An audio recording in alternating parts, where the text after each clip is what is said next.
Mara nyingi tumekuwa tukifanya exchange visit ambazo zinahusisha mashirika mbalimbali kuweza kukutana pamoja kwenye shirika moja. Kwa hiyo tulikuwa na mashirika 5 ambayo yalishiriki exchange visit pale St. Gema Dodoma, na mojawapo ya kazi ambayo tulifanya kwa pamoja ilikuwa ni kuandaa shamba la kilimo hai la zabibu.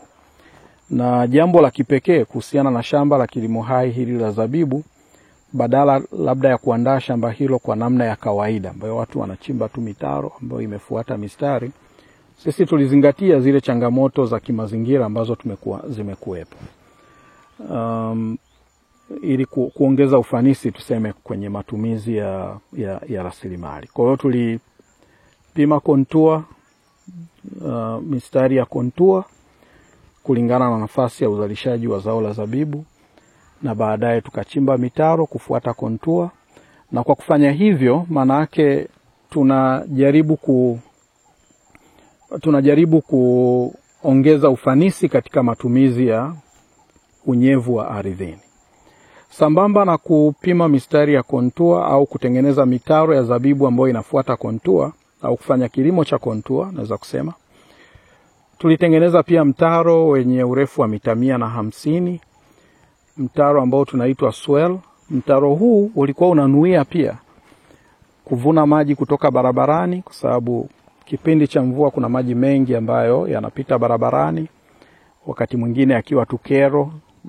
Na sasa sisi tukaona namna ambavyo tunaweza kuyatumia maji hayo ili kuweza kujiongezea faida. Kwa hiyo yale maji tulielekeza kwenye mtaro ambao unapita ni karibu sehemu ya katikati ya shamba, na haya maji yanapopita kwenye mtaro maana yake yanapata nafasi, kwa sababu mtaro unafuata kontua, yanatembea taratibu, kwa mengi yanapata nafasi ya kunywea ardhini, na hii inasaidia kuongeza unyevu kwenye eneo la upande wa chini la zabibu.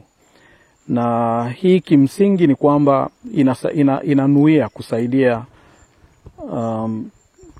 kusaidia kuongeza uzalishaji wa zabibu, kwa sababu manake mvua zinapokata unyevu unaendelea kupungua ardhini pole kwa pole, lakini kwa kutumia mbinu hizi manake tunaongeza zaidi muda wa unyevu kukaa ardhini na kufanya eneo kuwa more productive kwenye eneo husika. Mwanzoni tulipanda nafikiri eneo la nusu eka, ilikuwa tu ni eneo la majaribio ambalo pia tulipanda kwa kufuata kontua, lakini pia tukitumia mbinu za kilimo bora cha zabibu. Matokeo ni kwamba katika kipindi cha mwaka wa kwanza tu wa mavuno, zabibu zilitoka vizuri sana. Na kipindi hiki tulianzisha eneo ambalo lilikuwa lina sehemu ya ekari 5 ambazo masista walikuwa wamepanga kuziongeza kwa kipindi cha mwaka huu. Ni yapi matarajio yenu kwa elimu pia ambayo mnawapa kwa hizi siku za karibuni? Matarajio yetu hasa ni kwamba watumie elimu hii, lakini tunapozungumzia kilimo endelevu tunasema kuna dimensions 3 ambazo ili kwa kweli kiitwe kilimo endelevu ni lazima ziwe captured. Kwa kuna dimension ya kwanza ambayo inahusiana na kuongeza tija, lakini kuna dimension ya pili ambayo ni masuala ya hifadhi ya mazingira, kufanya kazi sambamba na mazingira. Lakini pia kuna dimension nyingine ya 3 muhimu. Na labda kuna usemi mmoja ambao umezoeleka. Watu wanasema matajiri hawalali. Hawalali kwa nini? Kwa sababu maskini huko nje hawajalala. Na maskini hawajalala kwa nini? Hawajalala kwa sababu wana njaa. Kwa hiyo siku zote unapopiga hatua, ni lazima uwafikirie wengine, uweze kwenda kwenye hatua ya maendeleo na wengine. Kwa hiyo tunatarajia kwamba tunapowasupport masista kwenye shughuli zao hizi za kiuchumi na za utunzaji wa mazingira, ili kwa kweli waweze kupata uradhi kutokana na kile wanachokifanya, wanahitaji pia kuwasaidia watu wanaowazunguka. Kwa mfano katika kipindi cha wiki 2 zilizopita tumekuwa na mafunzo kwenye kituo cha mafunzo cha SAT maeneo ya Vianzi. Mafunzo haya yalilenga hasa kutengeneza mwongozo wa namna ya kuwasaidia wakulima kuzunguka kwenye maeneo ya mashirika ili waweze kutumia pia mbinu za kilimo ekolojia na kuongeza uzalishaji, kuweza kuongeza tija. Na kwa kweli lengo hasa lilikuwa ni kukuza stadi hizi za kuwezesha ili kuweza kuleta mabadiliko miongoni mwa jamii hizi.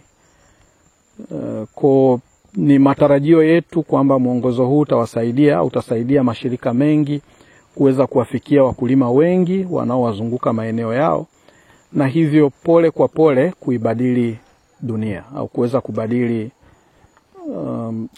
kubadili dunia kupitia kilimo ekolojia.